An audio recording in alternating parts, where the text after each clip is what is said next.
평생 연구에서 해오시던 부분인 것 같습니다. 명상, 마음챙김, 긍정심리 훈련 이 부분에 대해서 김정은 교수님께서 소개해 주시겠습니다. 박수 맞으십시오. 네, 감사합니다. 그 MMPT 최신 연구, 요즘 MMPT라고 이렇게 이름이 나온 거는 2020년도에 그 책 워크북을 내면서 뒤에 페이지가 맨 뒤로 가면 여기 이제 그 당시에는 MPPT였었습니다, 이름이. 근데 지금 책이 이제 2023년도에는 MMPT 다시 원래 바뀌었는데 이름이 길어가지고 좀 MPPT로 했지만 이제 원래 이름을 살려서 MMPT로 다시 들어왔고요. 이 책을 내면서 이제 그 MMPT가 됐고, 책 연구가 나온 거는 2022년부터 그 박사학위 논문을 중심으로 해서 나오고 이제 건강심리학회지 학회지에 실리고 있습니다. 그래서 최근에 이제 에버던스 베이스드로 가고 있고요. 제가 이제 그 전부터 이제 명상, 마음챙김, 긍정심리를 해오다가 이거를 이제 하나의 프로그램으로 이제 합한 것입니다. 그래서 이것을 이제 심리교육 차원에서 쓰고 또 하나는 상담, 심리치료 차원에서 사용하는데 그동안에는 이제 주로 심리교육적인 차원이었고요. 최근에는 이제 상담 쪽으로도 많이 적용을 하고 있습니다. 그래서 여러분께서 관심 가지시면 도움이 될 것 같습니다. 지속적인 성장과 행복이 목표고요. 이게 MMPT를 통한 상담과 심리치료죠. 그 기본 구조는 이와 같습니다. 뒤에도 나오겠습니다만 이제 MMPT가 추구하는 것은 단순히 치료가 아니라 성장입니다. 성장의 오퍼레이션 데피니션, 그 조작적 정의는 마음 지식과 마음 기술을 공부함으로써 이런 마음 지식과 마음 기술이 좀 깊어지는, 마음에 대한 지식이 좀 깊어지고 마음을 다루는 기술이 늘어나는 것, 이것을 이제 성장이라고 할 수 있고요. 성장을 하면 행복이 따라오고 치료는 부산물이다, 이렇게 보시면 되겠습니다. 시계를 좀 보고 하겠습니다. 그래서 모형은 성장 모형이다. 그래서 교육을 초점을 두고요. 상담을 하는 게 출발은 이제 심리 교육인데 요즘은 상담도 심리 교육에 좀 더 초점을 두는 것을 저는 강조합니다. 그래서 마음지식에는 이제 동기상태 이론, 구성주의, 정보치용, 양자성, 마음사이론, 이것을 학습하는 게 포함되고요. 마음기술은 이제 명상, 마음챙김, 긍정심리인데 요 세 가지는 이렇게 삼각형 모형으로 됩니다. 그래서 명상은 쉬는 기술이고요. 마음챙김은 보는 기술이고요. 긍정심리는 쓰는 기술입니다. 그러니까 주로 특히 이제 명상은 우리 욕구 생각을 쉬는 기술이고요. 긍정심리는 욕구 생각을 쓰는 기술이고, 마음챙김은 내 마음을 있는 그대로 보는 것입니다. 명상과 마음챙김을 구분하지 않고 하는 경우가 국내도 그렇고 국외도 그렇고 많습니다. 이제 앞으로는 아마 구분하고 쓰게 되지 않을까 기대합니다.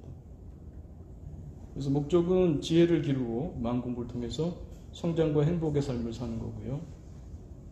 마음 공부는 좀 아까 보신 대로 마음 지식과 마음 기술로 되어 있고, 마음 지식은 나를 이해하는 거고, 마음 기술은 나를 관리하는 겁니다. 나를 알고 나를 다루는 능력을 양성하는 거, 이게 이제 성장이고요. 이 통해서 이제 지혜가 생기고 행복은 수반한다, 이렇게 보면 되겠고, 여기서 핵심적인 게 이렇게 성장 동기를 확립하는 겁니다. 내가 정말 이런 그 심리적으로 성숙해지는 거에 대해서 관심이 있는가 하는 것이죠. 요즘 뭐 우리 자본주의 살다 보니까 이 심리자산 관심 많지 않습니까? 심리자산. 그래서 이제 말 거꾸로 했군요. 금융자산에 관심이 많지 않습니까? 그래서 저희는 이제 우리 자본주의에 살지만 우리의 행복을 위해서는 심리자산을 키워야 된다. 심리자산은 마음 공부를 통해서 얻을 수 있다, 말씀드릴 수 있습니다. 그래서 저는 이런 교육을 이렇게 마음 교육이라고도 부르는데, 이거를 이제 어린 시절부터, 초등학교부터 배우면 참 좋겠어요. 그래서 뭐 우리가 매일 사용하는 국어지만 초등학교 1학년부터 고3까지 12년을 배우잖아요. 매일 사용하는 마음에 대해서 학교에서 가르쳐 주나요? 저는 언젠가는 우리 마음에 대해서도 매일 사용함에도 불구하고, 죽을 때까지 사용함에도 불구하고 잘 모르고 있는 것이 우리 마음이 아닌가. 그래서 이거는 학교에서 가르쳐야 된다고 저는 믿고 있습니다. 그래서 동기상태 이론의 핵심은 이제 네 가지죠. 아까 말씀드린 마음 지식은 이제 동구정마 네 가지인데, 동기상태 이론은 그 핵심은 스트레스와 웰빙에 대한 이론을 통합하는 이론입니다. 제가 그때 쭉 연구를 해보니까 스트레스를 연구하는 사람은 예를 들어서 대표적인 라자러스, 웰빙 연구의 대표적인 디너 보면은 라자러스는 디너를 언급하지 않아요. 디너는 라자러스를 언급하지 않아요. 서로 다른 정의를 쓰고 있는데, 제가 보니까 스트레스나 웰빙은 떨어지면 안 되고 함께 연구돼야 되고, 핵심은 동기입니다. 욕구라고도 부를 수 있습니다. 동기가 없으면 스트레스도 없고 웰빙도 없다. 반면에 또한 마찬가지로 동기가 없으면 심리적인 증상도 없고 성장과 행복도 없다 말씀드릴 수 있고, 동기는 목표 플러스 추동력이다. 핵심 감정이 중요한 게 아니라 핵심 동기가 중요한 거죠. 감정이라고 하는 것은 이제 동기 상태의 한 종류니까요. 그래서 구성주의에서는 우리의 경험이라는 것이 만들어지는 것이다. 그냥 외부적으로 그냥 주어지는 것이 아니라, 그러니까 우리는 세상을 거울처럼 반영하는 것이 아니라 내가 만든다. 우리 심리학에서는 정보처리론적으로 볼 때 탑다운 프로세싱을 한다 이렇게 볼 수 있습니다. 그래서 우리 내면의 동기, 인지, 정서, 감각, 행동 등, 특히 이제 우리가 동기, 인지, 행동 이 세 가지가, 저는 이제 동기, 인지, 행동 치료라는 말을 사용하는데요. 이 세 가지가 이제 우리의 경험을 만든다고 할 수 있습니다. 그래서 이 경험을, 그러니까 말하자면 환자는 그 경험을 만드는 방식에 있어서 불공한 탑을 쓰는 거죠. 그래서 우리가 그 건강한 탑을 교육함으로써, 공부함으로써 내가 사용하는 탑을 건강하게 사용함으로써 내가 경험하는 경험을 건강하게 만들어내는 그런 실력을 기르는 거라고 할 수 있겠습니다. 그래서 이거는 이제 제가 한번 만들어 본 건데요. 동기, 인지, 감각, 정서, 행동에 대한 모형을 한번 그려봤습니다. 그 다음에 세 번째죠. 정보처리 역량 제한성. 상당히 좀 말은 어렵습니다만 중요한 겁니다.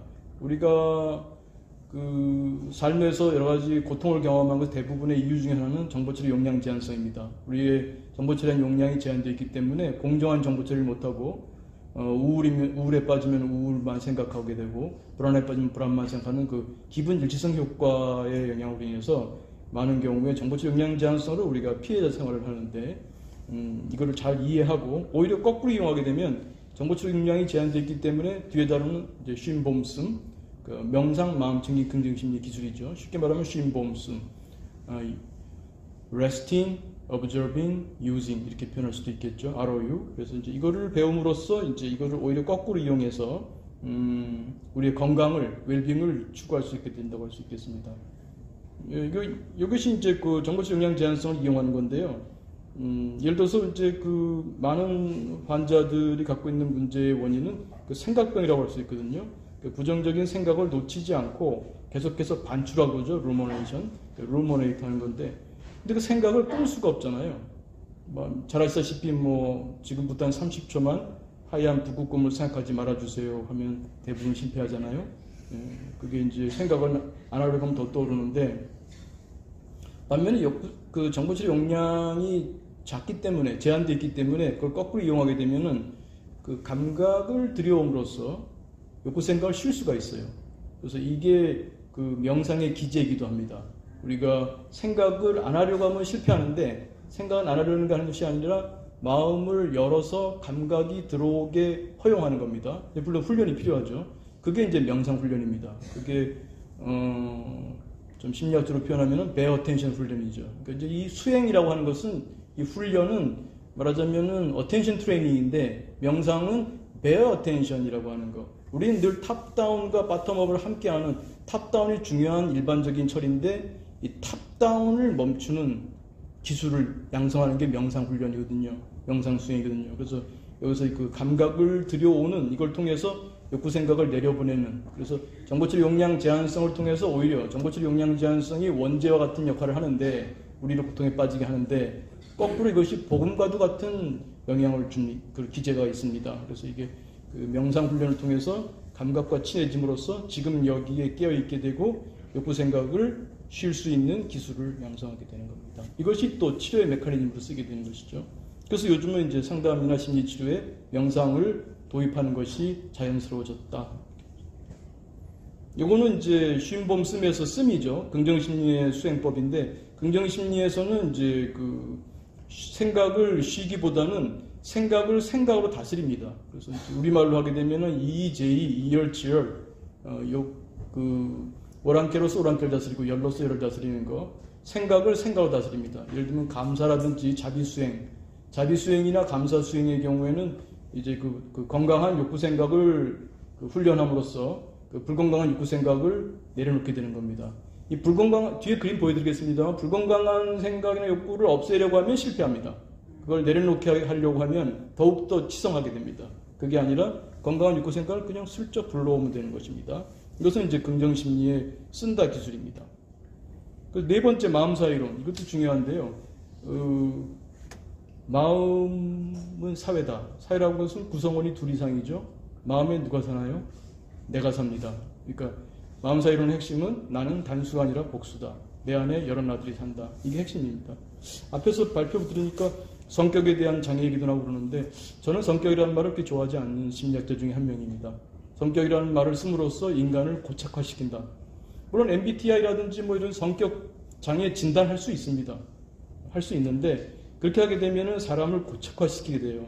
사람 안에는 여러 나가 있습니다. 사람이 내향인가요, 외향인가요? 한마디로 말할 수 없죠.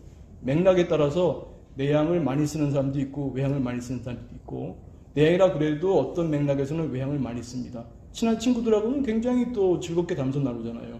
그걸 비디오 찍어서 누군가 보여준다면 아마 이 사람은 외향제라 그럴 거예요. 반면에 외향제라는 사람들도 굉장히 모르는 자리에 갖다 놓게 되면은 꽂아놓은 보리자루처럼 아마 있지 않을까요? 그 모습을 비디오 찍어서 누군가 제3의 인물에게 보여준다면 이 사람은 아마 내향적이라고 판단하게 되겠죠. 사람 안에는 여러 나가 있습니다. 그거를 성격이라는 이름으로 고정시키게 되면은 우리는 갇히게 됩니다. 앞에서 나온 그런 많은 말씀해 주셨던 공부 잘했는데요. 거기에 나오는 그 성격 장애로 분리된 사람들이 그것만 있을까요? 다른 모습이 있습니다.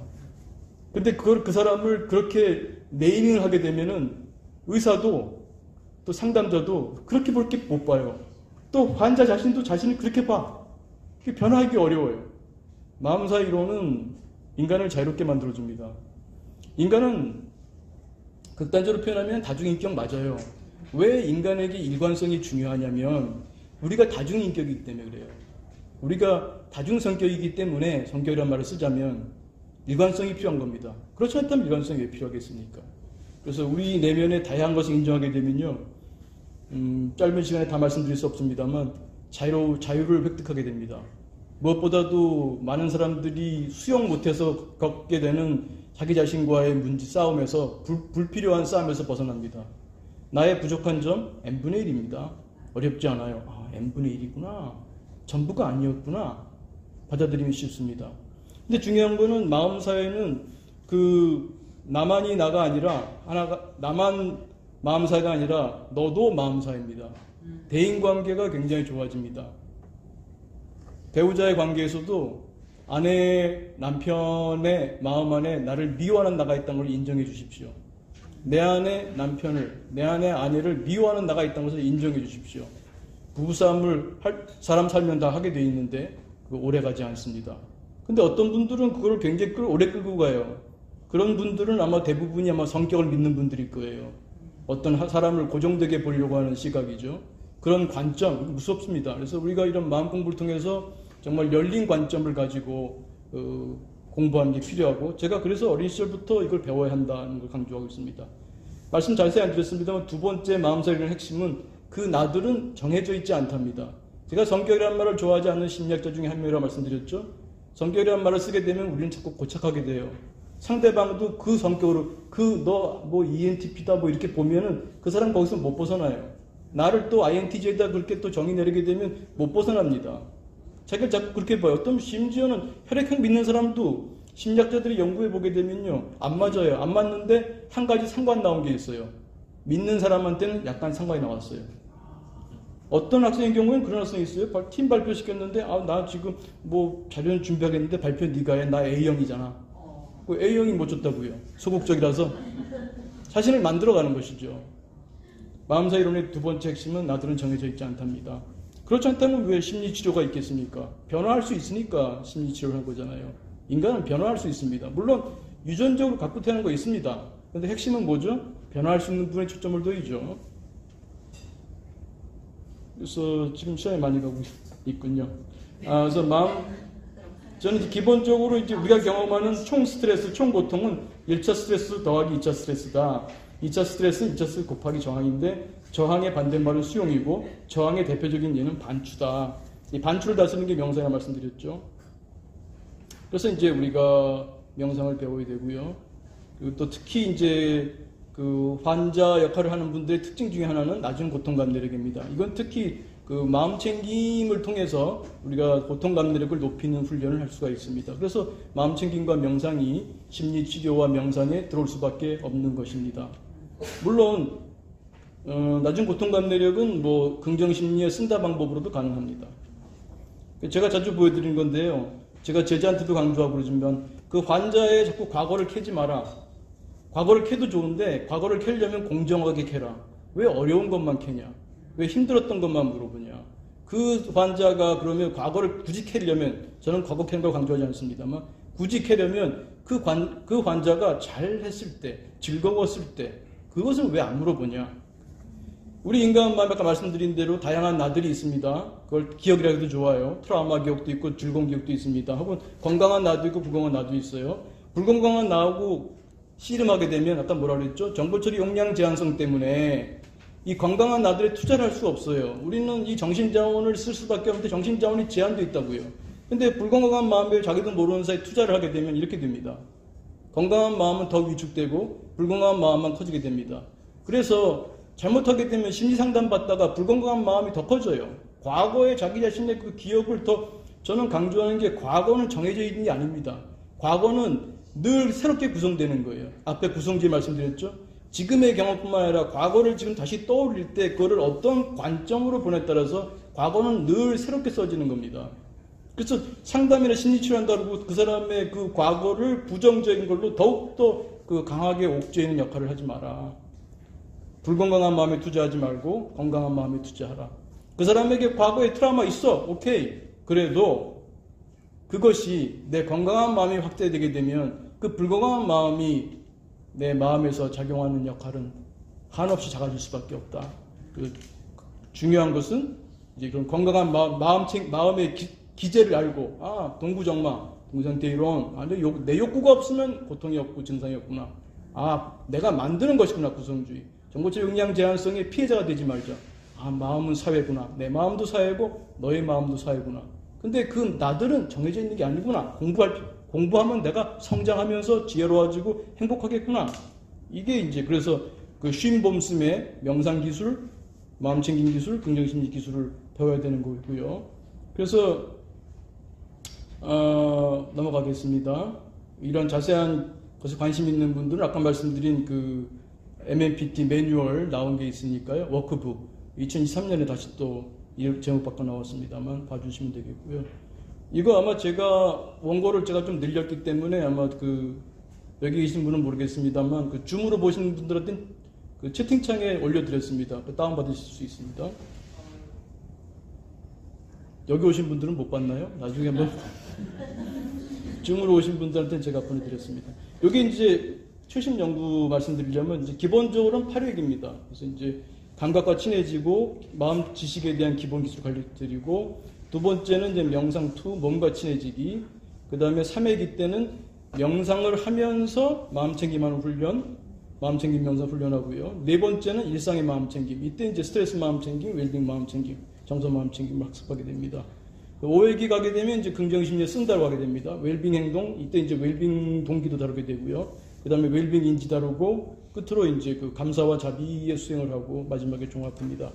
그래서 이제 최신 연구에서 보면은 이제 이게 이제 건강심리학에 실린 거고요. 여기서는 이제 우울한 사람들을 뽑았고요. 그 평균 연령은 이제 그 22세에서 56세, 그래서 뭐 41세, 평균 한 40세 그 정도 됩니다. 그래서 이분들한테 보통 8회기, 회기당 120분이고요. 매주 한 회기씩 진행했습니다. 그래서 여러 가지 했는데, 여기서 이제 MMPT 집단하고 긍정심리 마음챙김 집단을 따로 했습니다. 그랬을 때, 다 이게 대기 통제 집단이 있는 게 아니라 비교 집단이 있죠. 마음챙김 집단, 긍정심리 집단도 다 효과가 있었는데, MMPT 집단의 효과 크기가 더 크게 나타났습니다. 그래서 나오는 대로 부분 메타스퀘어로 이제 보여줬습니다. 그 다음에 이 연구도 역시 경강심리학에 실린 건데요. 여기서는 중년 여성의 노화 불안을 핵심으로 다뤘습니다. 그래서 여기서는 이때 코로나 시기도 해서요. 화상 집단, 이미 이제 MMPT의 효과는 이제 정해진 거고, 그래서 그 다음에는 이걸 화상으로, 온라인으로, 이 줌으로 이렇게 하는 것과 그걸 동영상으로 하는 집단, 여기서는 이제 대기통제 집단을 뒀습니다. 여기서 흥미있는 것은 온라인 화상과 동영상 집단 모두 대기통제 집단보다 여러 가지 면에서 부정적인 점수는 유의하게 내려가고 긍정적인 점수는 유의하게 올라갔습니다. 그런데 두 집단의 차이를 발견할 수 없었습니다.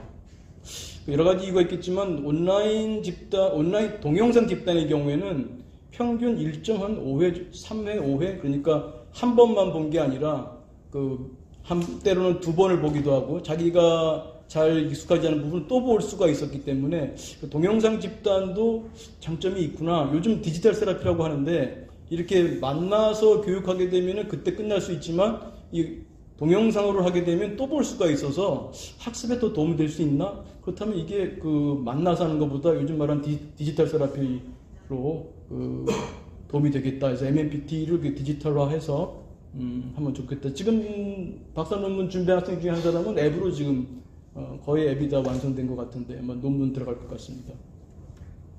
그 다음에 이건 이제 아직 학회지 나오진 않고요. 지금 이제 박사 논문으로 나온 건데 이거는 이제 정신과에서 병원에서 서울시내에 있는 대학병원의 우울 및 불안장애 외래 환자를 대상으로 했고요.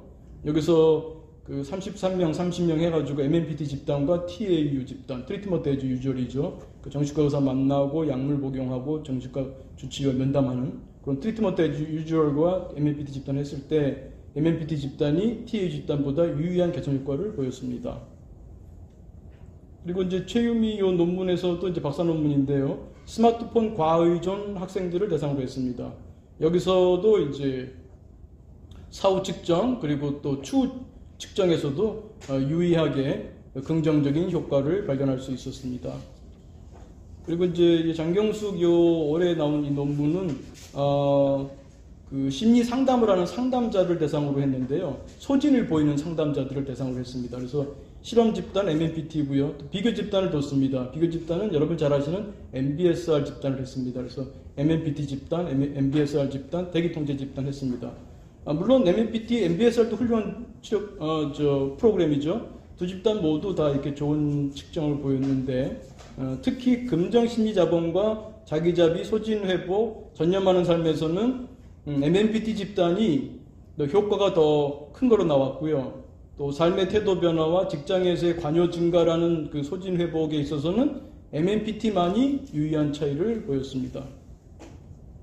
그다음에 조영임 2023년 연구에서는요, 소진을 호소하는 교사, 요즘 교사분들 굉장히 스트레스 많이 받죠. 그래서 소진 호소하는 교사분들 대상으로 이 경우도 이제 온라인 집단하고 동영상 집단으로 했고요. 대기통제 집단 뒀습니다.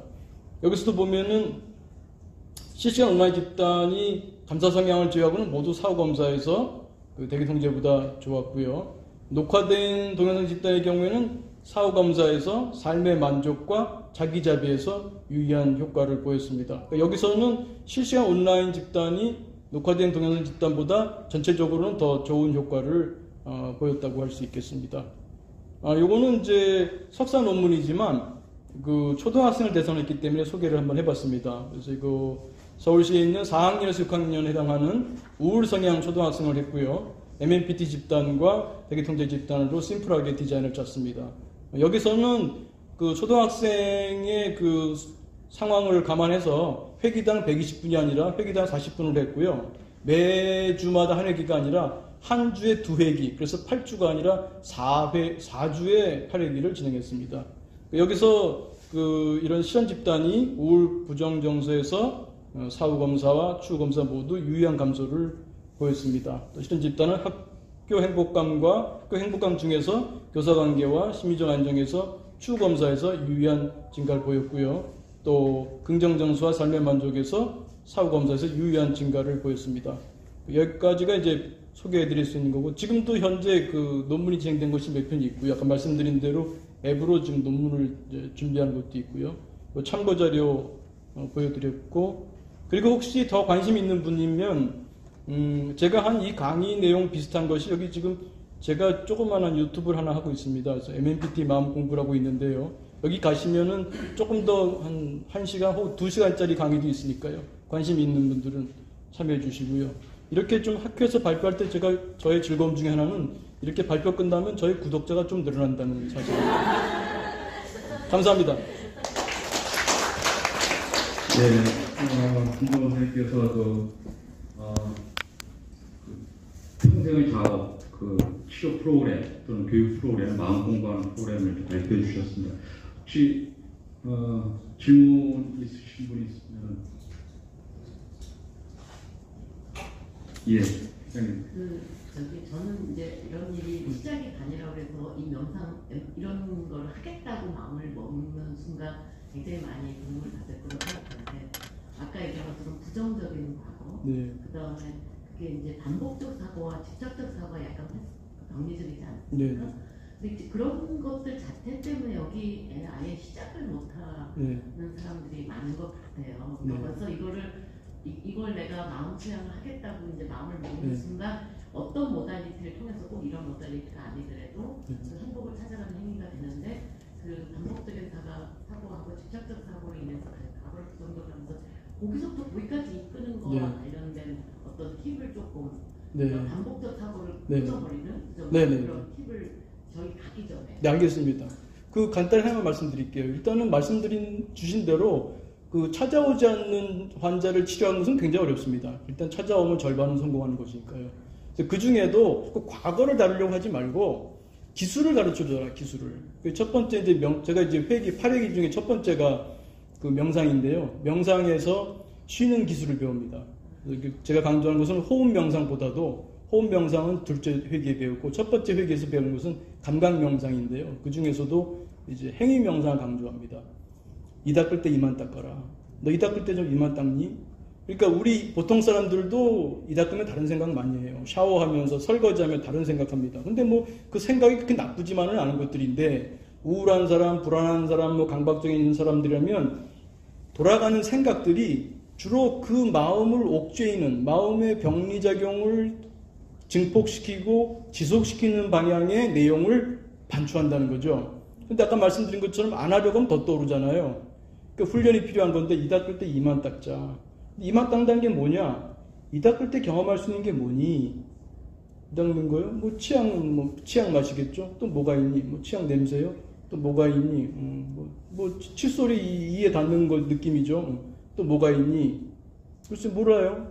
소리가 있잖니. 제가 쭉 이렇게 진행해보면 이 닦을 때 소리라는 것을 떠올리는 분들이 많지 않아요. 이 닦을 때 치카치카 소리 있잖니. 그러니까 오감을 다 느낄 수 있다. 너 이 닦을 때 이만 닦는다는 것은 네가 이 닦을 때 경험할 수 있는 감각을 온전히 약간 음미하듯이 한번 좀 즐긴다는 그런 기분으로 그 감각을 한번 느껴봐. 샤워할 땐 샤워할 때 느낄 수 있는 감각, 걸을 때는 걸을 때 보고 듣고 냄새 맡고 발바닥에 느낄 수 있는 감각, 또 샤워할 땐 샤워할 때 경험할 수 있는 감각.